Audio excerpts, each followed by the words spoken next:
as told by Jack Betzberger. Once upon a time, there was a little boy who took his family's group of sheep out every day to eat grass in the hills. His job was to warn the villagers if the wolf came to eat the sheep and to make sure they run right.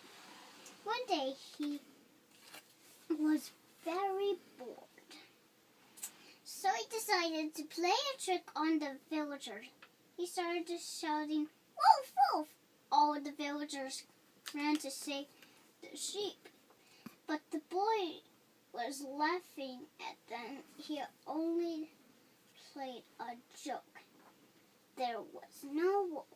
The villagers were very angry. The second day, the boy cried, "Wolf, wolf!" again because he thought it was funny. The villagers were even more angry because the boy had lied on the third day. When the boy played the trick again, the villagers told him they would not believe him anymore if he kept playing tricks on them.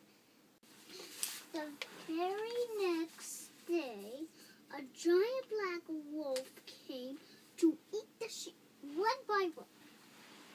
He ate all of the sheep.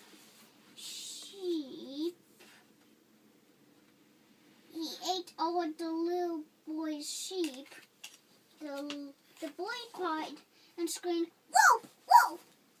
But the villagers didn't come. He thought he was lying again.